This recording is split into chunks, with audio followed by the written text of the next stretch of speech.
दोस्तों हमारे लोकल देहात में जहाँ पर लगातार ऐसे ऐसे एक्सीडेंटल केस भी आते हैं जो बिल्कुल लगते तो हैं कि एक हादसा है, लेकिन ये हादसा नहीं, मर्डर भी हो सकता है। अब ये क्यों होता है, कैसे होता है, इसके बारे में हम बताते हैं।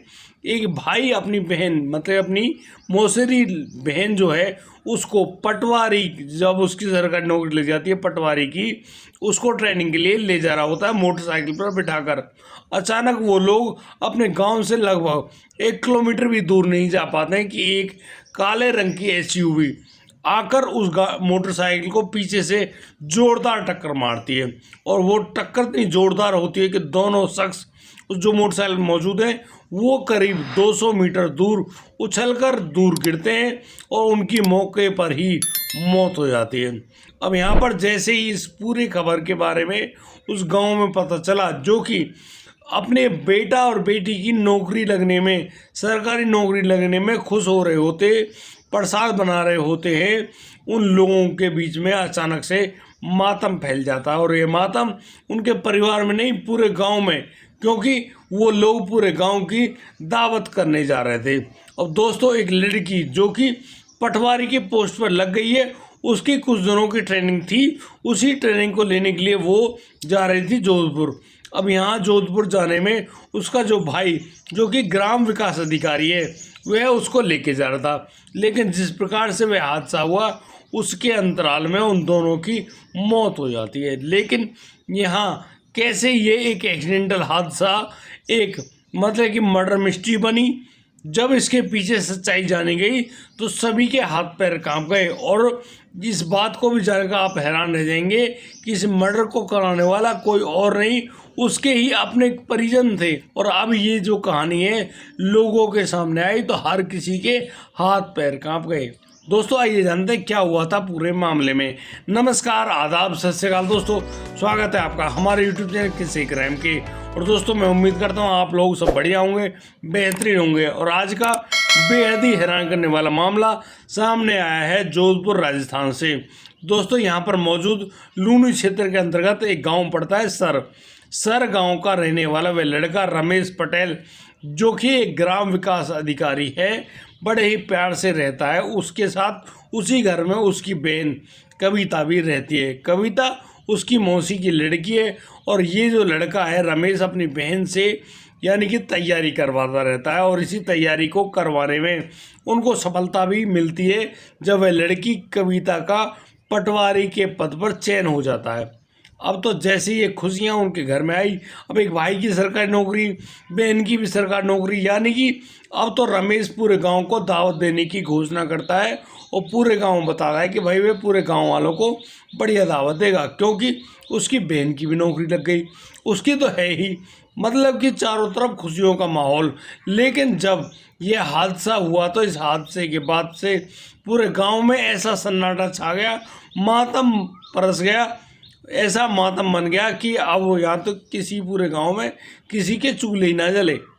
सभी लोग परेशान दुखी कि भैया ये हुआ तो हुआ कैसे, और वह गाड़ी कहाँ है जिसने ये एक्सीडेंट किया। दरअसल जिस एसयूवी गाड़ी ने उन लोगों को टक्कर मारी थी, टक्कर मारने के बाद वह एसयूवी कार भी वहाँ से लापता हो जाती है।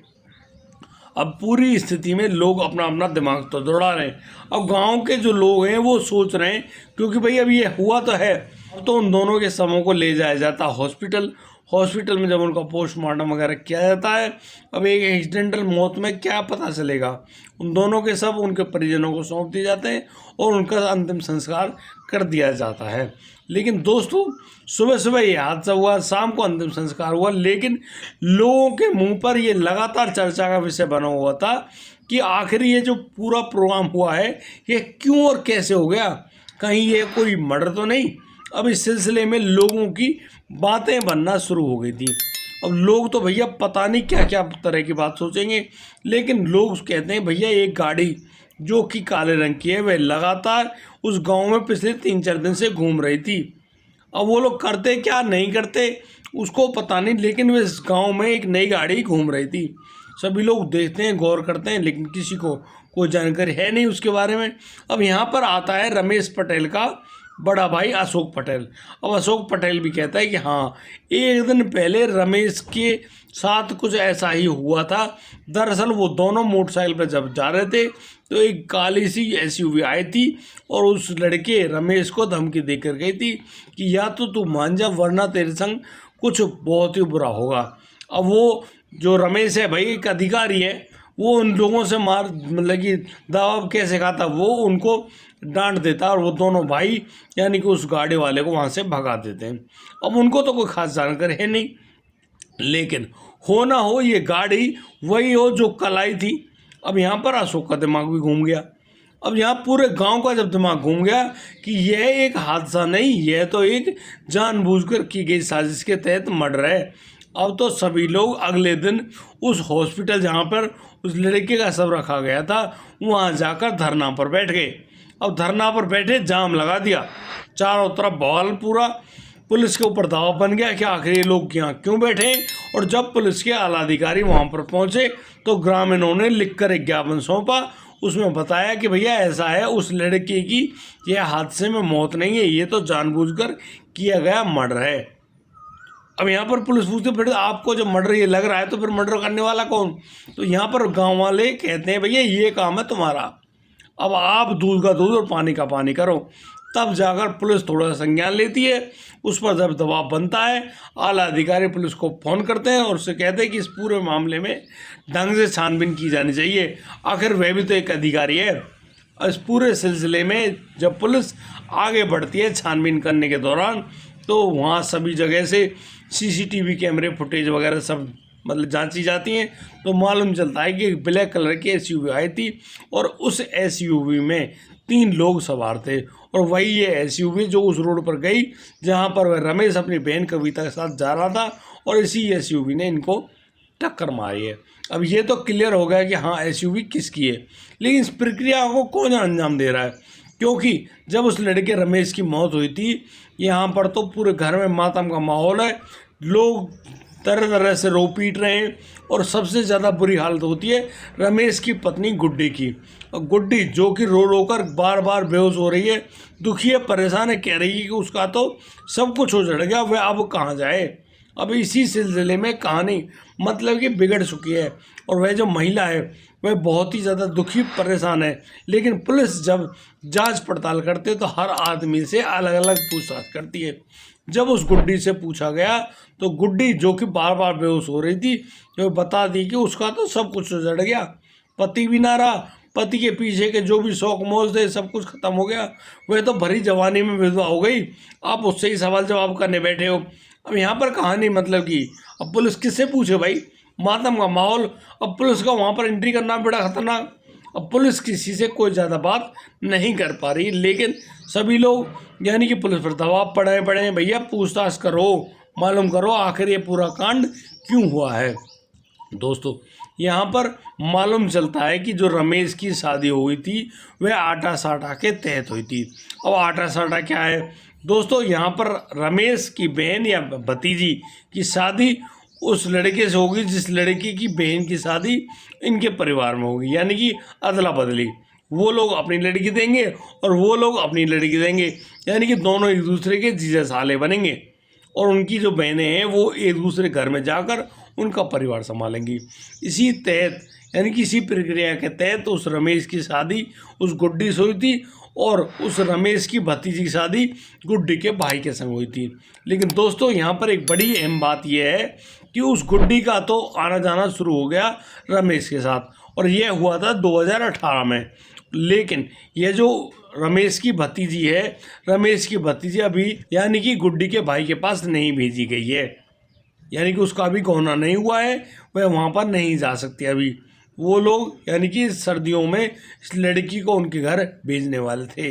अब कहीं ना कहीं जो पुलिस को ऐसा शक सा होने लगा कि भाई हो सकता है यहाँ पर कोई ऐसा राज हो जिसको ये लोग नहीं बता रहे। अब जो पुलिस है उस गुड्डी से पूछती है कि अपने पति का जो मोबाइल नंबर है उसको डायल करो। अब जैसे वो गुड्डी अपने मोबाइल फ़ोन से अपने पति का मोबाइल नंबर डायल करती है तो उसमें उसके पति का जो नंबर है वो रॉन्ग नंबर के नाम से अंकित होता है, यानी कि अपने पति का जो नंबर है वो रॉन्ग नंबर के नाम से सेव कर रखा था। अब यहाँ पर पुलिस के दिमाग बिल्कुल तैयार हो गए कि यार एक पति का नंबर रॉन्ग नंबर के नाम से कौन सेव करता भाई, यही एक इतना बड़ा क्ल्यू बना। अब तो उस गुड्डी से पूछा गया कि गुड्डी राज तो तेरे अंदर है, अब तू ये फालतू के ढोंग करना बंद कर और सारी सच्चाई को बयां कर कि आखिर कहानी होनी क्या है और तूने कर क्या दी।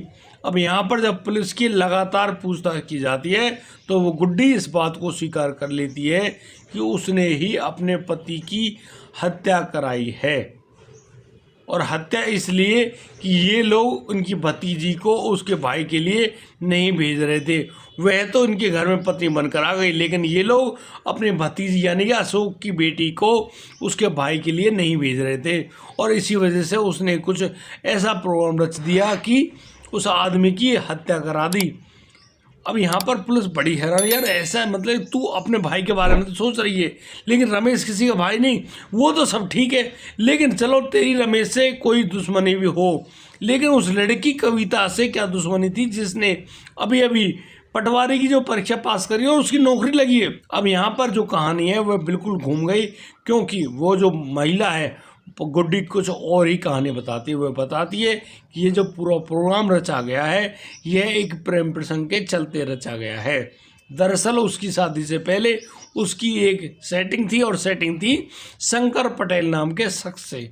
वह शंकर पटेल से प्यार करती थी और उसी के साथ शादी करना चाहती थी, लेकिन उसकी भाई की जब शादी नहीं होती है तो मजबूरी में उसको उस रमेश से शादी करनी पड़ गई, और रमेश से शादी करने पर उसके भाई की शादी भी हो जाएगी।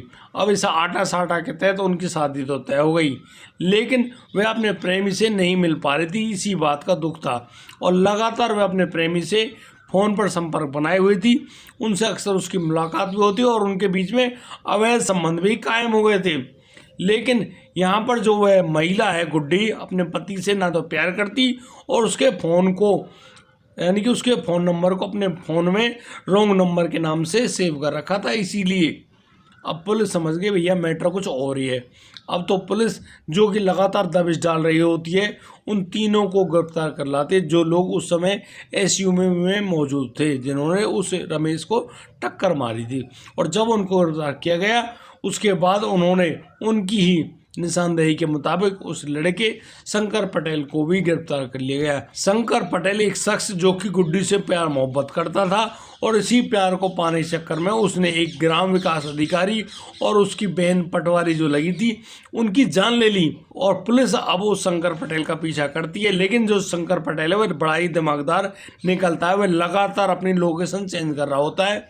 वह यानी कि राजस्थान से गुजरात भागता है, गुजरात से मुंबई भागता है, और मुंबई से जब कहीं और जगह भागने की फिराक में होता है तो पुलिस की मुस्तैदी के कारण उस लड़के को मुंबई से गिरफ्तार कर लिया जाता है। और जब शंकर पटेल को गिरफ्तार करने के बाद वहाँ पर लाया गया, गुड्डी को आमने सामने बिठाया गया, तब जाकर दोनों ने वो राज उगले।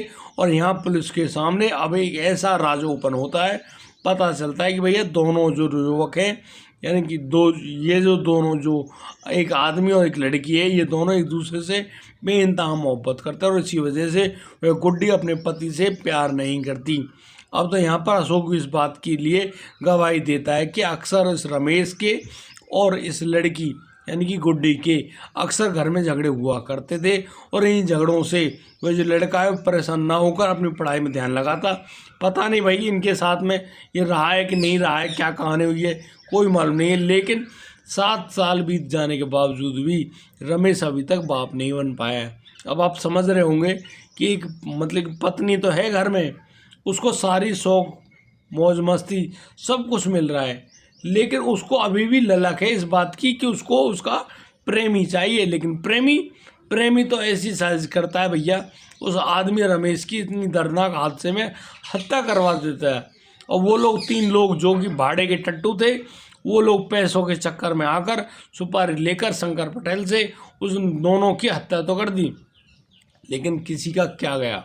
अब गुड्डी ले भाई कसम, जगह जगह पर तुझे कसम मिलेंगे, ना तो वो मिलेगा तेरा जो प्रेमी शंकर पटेल है, वो पति की तूने हत्या करा दी, अब जिंदगी भर जेल में ही पड़ी रहना, इसके अलावा तुम कुछ भी नहीं कर सकती हो, कुछ भी नहीं। अब 1 नहीं 2 नहीं यानी कि करीब 5 शख्स जेल में गए, और एक ग्राम विकास अधिकारी और एक पटवारी जो लड़की लगी थी, उन लोगों की तुम जान ले लेते हो सिर्फ इस ढोंग में, इस प्यार में। भैया कौन सा प्यार है? और मैं उस गुड्डी से कहना चाहता हूँ कि गुड्डी आखिर क्या चाहती थी? बस अपने भाई का भला, किसी और का नहीं। ये तो गलत है। अब ऐसे कैसे कर सकते हो? ये बात निहायत ही गलत है। दोस्तों, इस पूरे घटनाक्रम को सुनाने को उद्देश्य किसी को प्रश्न करना नहीं है, किसी का दिल दुखाना नहीं है, लेकिन जिस प्रकार से घटनाक्रम सामने आए हैं उनसे कहीं ना कहीं सबक और सीख तो लेनी चाहिए इंसान को कि भैया ये आजकल के जो प्यार प्रसंग जो मामले हैं, इनके चलते ऐसे ऐसे दर्दनाक हादसे सामने आते हैं। बस भाई साहब, मतलब कि काटो तो खून नहीं। पूरे गांव में मातम मना दिया एक महिला ने, और वो भी आस्की करती है, शादीशुदा जिंदगी 7 साल की, उसका उससे पेट नहीं भरा। पति एक ग्राम विकास अधिकारी, 1,00,000-1.5 लाख तनख्वाह है महीने की, उसके बावजूद उसका पेट नहीं भरा। उसको चाहिए क्या? जो शंकर के पास था वही चीज़, मतलब कि रमेश के पास भी थी। उसको और क्या चाहिए भाई? नामर्द थोड़े ही था, तेरे साथ हर तरह के मजे करता। लेकिन एक महिला लड़की जो कि उस रमेश की पत्नी बने बैठी है, उसके दिमाग में रमेश एक रॉन्ग नंबर था और राइट नंबर कौन था? वह शंकर, जो कि उसका नहीं हो पाया। अब जेल में ब्याह कर लियो भैया। मतलब हिला देगी आज की मर्डर मिस्ट्री। इस कहानी को देखने के लिए आपका बार बार धन्यवाद। आज के लिए सिर्फ इतना ही। अब दीजिए मुझे इजाज़त। मिलता हूँ कल, लाता हूँ एक और नया मामला। तब तक के लिए आप बढ़िया रहें, बेहतर रहें, अपना और अपने परिवार का बखूबी ख्याल रखते रहें। जय हिंद, जय भारत।